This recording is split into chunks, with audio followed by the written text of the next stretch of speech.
Break नंतर पुन्हा एकदा सुरू करूया आपला आवडता कार्यक्रम क्लोजअप।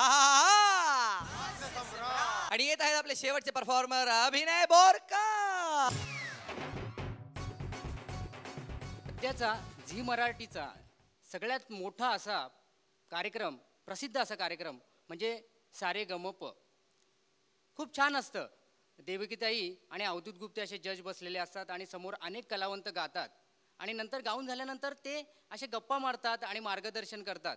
फार फार सुरेख कार्यक्रम आहे। आणि ह्या कार्यक्रमामध्ये आमच्या गावचा बाल्या सिलेक्ट झालेला आहे। आता बाल्या त्यांच्या समोर गायला उभा राहिला कसा बघा। गंध फुलांचा गेला सांगून तुझ्याने माझे वावे मिलन। ठीक आहे ठीक आहे ठीक आहे। अवधूत गुप्ते म्हणतात मित्रा तोडलंस? मी कुठे तोडलं, मी कशालाच हात लावला नाही। अरे जिंकलंस, तुम्हाला कळलं वाटतं।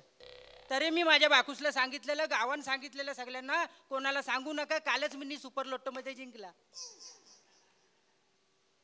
देवकीताई कसा गायलो न तू गायलास पण चालच बदललीस।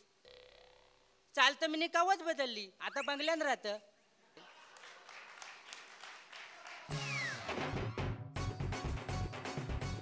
सर्व स्पर्धकांचं सादरीकरण झालेलं आहे। आता तुमच्याप्रमाणेच मला सुद्धा उत्सुकता आहे की कोण जाणार आहे आता आपल्या फायनल राऊंड मध्ये। परंतु परीक्षकांना थोडासा वेळ द्यायला हवा तो त्यांना देऊया आणि लगेच भेटूया आपण हे पाहायला की कोण जाणार फायनल मध्ये।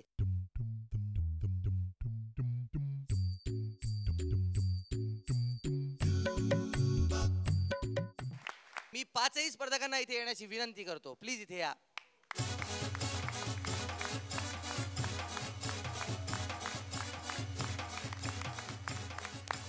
मागे जे गुलोब आहेत ते गुलोब बंद चालू होतील, ज्यांचे गुलोब बंद ते जाणार बाहेर, ज्यांचे गुलोब चालू ते जातील फायनल राऊंड मध्ये।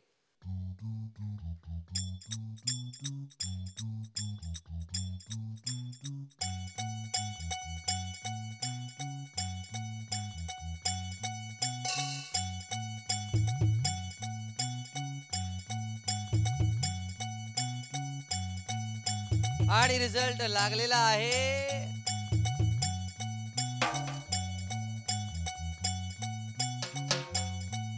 अनुप कुमार पनकंटी यांना नारळ मिळालेला आहे। वा वा वा वा। वाघमारे यांना नारळ मिळालेला आहे। अभिनय बोरकर यांना सुद्धा नारळ मिळालेला आहे। आणि याचाच अर्थ प्राध्यापक दीपक देशपांडे आणि सिद्धार्थ किल्लारे जात आहेत आमच्या फायनल राऊंड मध्ये। हा नारळ फार मोठा अपेक्षा घेऊन आलेला आहे माझ्या पुढच्या याच्यासाठी। मकरंदजी अनासपुरी मला अतिशय आवडतात, नायगाव काका आवडतात, कारण त्यांचा न्याय हो खरा न्याय आहे। मला पुढे भविष्यात असं सांगायचंय, मी एकेकाळी हास्य सम्राट केलं होतं नाही, माझी सुरुवात हास्य सम्राट पासून झाली। वा वा।